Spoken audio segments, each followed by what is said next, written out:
사랑하는 은혜와 진리 장로교회 교우 여러분, 어젯밤도 평안하셨습니까? 오늘도 우리와 함께 하시며 우리를 통해 그 뜻을 이루기 원하시는 하나님의 명령에 순종함으로 하나님께 쓰임받는 저와 여러분이 되시기를 주님의 이름으로 축원합니다. 오늘 새벽에 만나 본문은 출애굽기 7장 6절에서 13절입니다. 출애굽기 7장 6절에서 13절을 제가 읽어드리겠습니다. 모세와 아론이 여호와께서 자기들에게 명령하신 대로 행하였더라. 그들이 바로에게 말할 때에 모세는 80세였고 아론은 83세였더라. 여호와께서 모세와 아론에게 말씀하여 이르시되 바로가 너희에게 이르기를 너희는 이적을 보이라 하거든 너는 아론에게 말하기를 너의 지팡이를 들어서 바로 앞에 던지라 하라. 그것이 뱀이 되리라. 모세와 아론이 바로에게 가서 여호와께서 명령하신 대로 행하여 아론이 바로와 그의 신하 앞에 지팡이를 던지니 뱀이 된지라.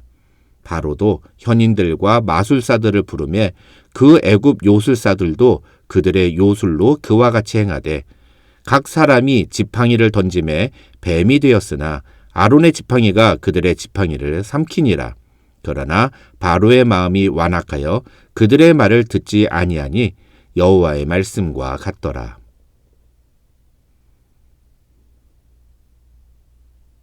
어제 새벽에 만나서 우리는 모세에게 내가 너와 함께하겠다. 그래서 내가 너를 바로에게 신과 같이 되게 하겠다고 말씀하시는 하나님의 모습을 살펴보았습니다. 하나님은 시리와 절망에 빠진 모세를 포기하지 않으시고 다시 용기를 불어넣어 주시며 모세를 일으켜 세우십니다. 그러자 80세 노인이었던 모세는 다시 일어나 자기 형 아론과 함께 애굽 왕 바로에게로 갑니다. 그 장면이 바로 6절과 7절인데요. 어제 새벽에 만나 끝부분에 이 구절에 대해 잠시 말씀을 드렸습니다만 저는 이 6절과 7절을 읽을 때마다 굉장히 큰 충격과 엄청난 중요한 메시지를 느끼게 됩니다. 어제 말씀드린 것처럼 이 6절과 7절은 어떻게 보면 5장과 6장의 결론이라고 할 수 있습니다. 그리고 우리가 화요일에 다뤘던 그 족보 이야기도 결국은 이 7장 6절과 7절의 상황을 이야기하기 위해 썼던 것이라고 말씀드렸습니다. 그런데 여러분, 이 6절과 7절을 읽을 때마다 뭔가 이상한 것이 느껴지지 않습니까? 여러분은 지금 이 6절과 7절의 모세와 아론의 모습이 당연하게 느껴지십니까? 여러분, 현실에서 60 넘은 사람이 어떤 것을 못하겠다고 생각하고 아니 실제로 해봤는데 안 된다는 걸 깨달았을 때 그 사람의 마음을 돌이키는 것이 쉽습니까? 어렵습니까? 솔직히 요즘 사람치고 누가 그런 상황에서 마음을 돌이킵니까? 심지어 나이가 40만 돼도 남의 이야기를 잘 듣지 않는 것이 현실입니다. 자기 고집대로 자기 판단대로 행동합니다. 그런데 모세와 아론은 지금 나이가 몇 살이라고 성경은 말합니까? 7절에서 왜 모세가 자기와 자기 형의 나이를 굳이 정확하게 기록하고 있는지 이해가 되십니까? 여러분, 이 6절에서 모세가 말하는 여호와께서 자기들에게 명령하신 대로 행하였더라는 말은 이 7장에서 2번이나 더 반복해서 나온다는 것을 우리는 놓쳐서는 안 됩니다. 무슨 말이냐? 실패와 거절의 경험으로 낙심해 있던 80대 두 노인이 하나님의 말씀을 통해 다시 하나님의 말씀대로 순종하는 사람으로 변화되었다는 것이 바로 출애굽기 5장과 6장 그리고 7장이 우리에게 이야기하는 메시지라는 것입니다. 그렇게 명령대로 순종하는 80대 두 노인을 통해 하나님은 400년간 애굽에서 노예 생활을 하던 이스라엘 민족을 애굽 땅에서 이끌어내는 놀라운 구원의 역사를 일으키셨습니다. 그렇다면 오늘 우리가 하나님의 명령에 순종하면 어떤 일이 벌어질까요?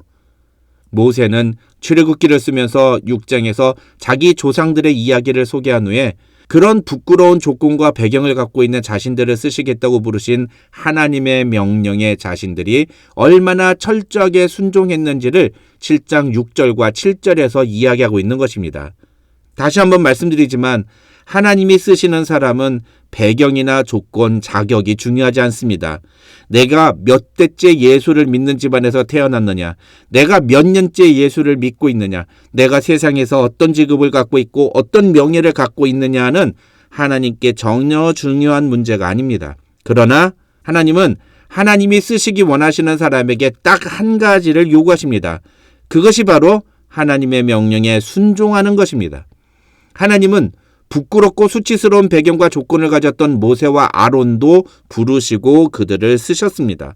모세는 몇 번이나 자신의 상황과 조건 때문에 하나님의 명령을 감당할 수 없다고 거절했지만 결국에는 하나님의 명령대로 순종하는 사람이 됐습니다. 그리고 출애굽기 39장과 40장에서 모세는 이 표현을 계속 반복해서 사용합니다. 그래서 구약학자들은 출애굽기의 주제를 단 한 단어로 정리하려면 구원이라고 할 수 있지만, 그러나 그 구원이라는 주제에 못지않게 그 구원의 은혜를 경험한 자들에게 하나님이 요구하시는 순종의 태도도 매우 중요하다고 말합니다. 이 말을 좀 더 쉽게 설명드리면, 하나님의 구원의 은혜는 인간의 순종이라는 반응을 요구한다. 구원받은 사람은 순종의 사람이 되어야 한다. 이렇게 말할 수 있다는 것입니다. 그 다음 8절부터 13절에는 열재앙이 시작되기 전에 모세와 아론이 바로 앞에서 지팡이가 뱀이 되는 이적을 행한 내용이 나옵니다. 이 지팡이가 뱀이 되는 이적은 바로가 모세와 아론의 말을 불신하는 상황에서 모세와 아론의 말이 사실임을 증명하기 위해 하나님이 보여주신 사인이었습니다. 그러나 이것은 단순히 사인의 의미를 넘어서 앞으로 시작될 열재앙에 대한 선전포고와도 같은 성격을 띤 사건이라고 학자들은 설명합니다.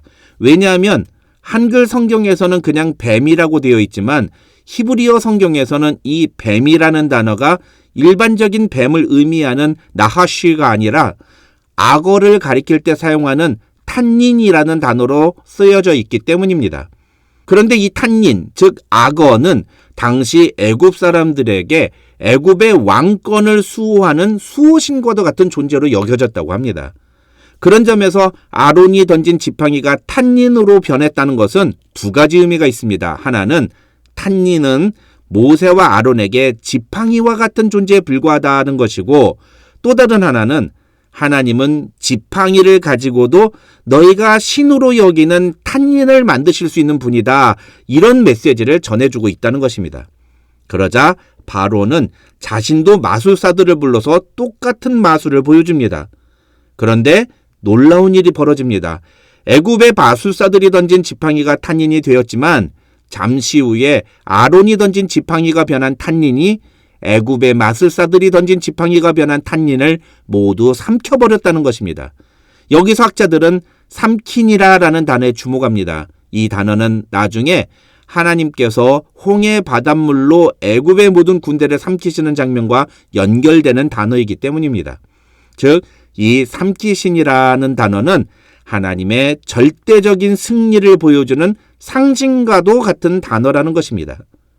사랑하는 성도 여러분, 저는 오늘 이 아침에 하나님께서 여러분의 삶 속에도 이 삼키시는 권능의 표적을 허락하시기를 주님의 이름으로 축원합니다. 세상 권세가 아무리 크고 강해 보여도 하나님의 권능은 그 모든 것을 삼키실 수 있는 분이심을 믿으시기 바랍니다. 그때 우리는 우리의 하나님이 어떤 분이신지를 알게 될 것입니다. 그러나 13절을 보면 그 이적을 보고도 바로는 마음이 완악해서 모세와 아론의 말을 믿지 않습니다. 하나님은 이미 모세와 아론에게 바로가 이런 반응을 보일 것이라고 말씀하셨습니다. 그래서 모세와 아론은 이제는 낙심하지 않습니다.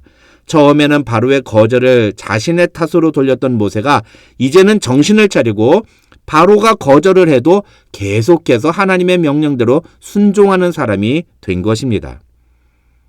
우리가 불신자들에게 복음을 전하려고 아무리 노력해도 그 복음을 받아들이지 않는다면 대부분의 사람들은 그 이유를 나 자신에게서 찾는 경우를 보게 됩니다. 하지만 그것은 잘못된 생각입니다. 그들은 여러분에 대해서 거부하는 것이 아니라 복음을 거부하는 것입니다. 하나님의 말씀을 거부하는 것입니다. 그래서 복음을 전하는 자는 자신이 어떤 대접을 받든 상관하지 말고 하나님이 전하라는 메시지를 그대로 전하기만 하면 되는 것입니다. 성경은 우리에게 이 세상에 나가 복음을 전하라고 분명히 말했습니다. 디모데전서 4장 2절에서 바울은 디모데에게 너는 말씀을 전파하라. 때를 얻든지 못 얻든지 항상 힘쓰라고 권면했습니다. 그리고 그는 고린도전서 4장 2절에서 맡은 자들에게 구할 것은 충성이라고 했습니다. 다른 말로 표현하면 하나님이 우리에게 따지시는 것은 우리가 얼마나 많은 회심자를 얻었느냐가 아니라 우리에게 전하라고 하신 그 메시지를 우리가 충성스럽게 전했느냐를 보시겠다는 것입니다. 결과에 연연하지 말고 우리는 그저 하나님이 전하라고 명령한 말씀을 전하기만 하면 됩니다. 그러면 하나님께서 하나님의 뜻대로 모든 상황을 주관하시고 인도하실 것입니다. 그 하나님의 사인에 응답할 것인가 아니면 응답하지 않고 고집스럽게 완악한 마음을 계속 유지할 것인가는 그 사람의 몫입니다. 오늘 본문에 나오는 바로가 바로 그 상황에 직면한 사람이었습니다. 하지만 바로는 안타깝게도 마음을 바꾸지 않았고 결국 그는 열재앙이라는 무서운 하나님의 심판을 겪게 됩니다. 열재앙은 우리를 구원하시는 하나님의 능력을 보여줌과 동시에 그것을 거부하는 자에게 임할 하나님의 준엄한 심판이 어떤 것인지를 보여주는 증거입니다. 저와 여러분은 하나님의 능력을 힘입어 늘 구원의 은혜 안에 거하는 축복된 성도들이 되시기를 주님의 이름으로 축원합니다.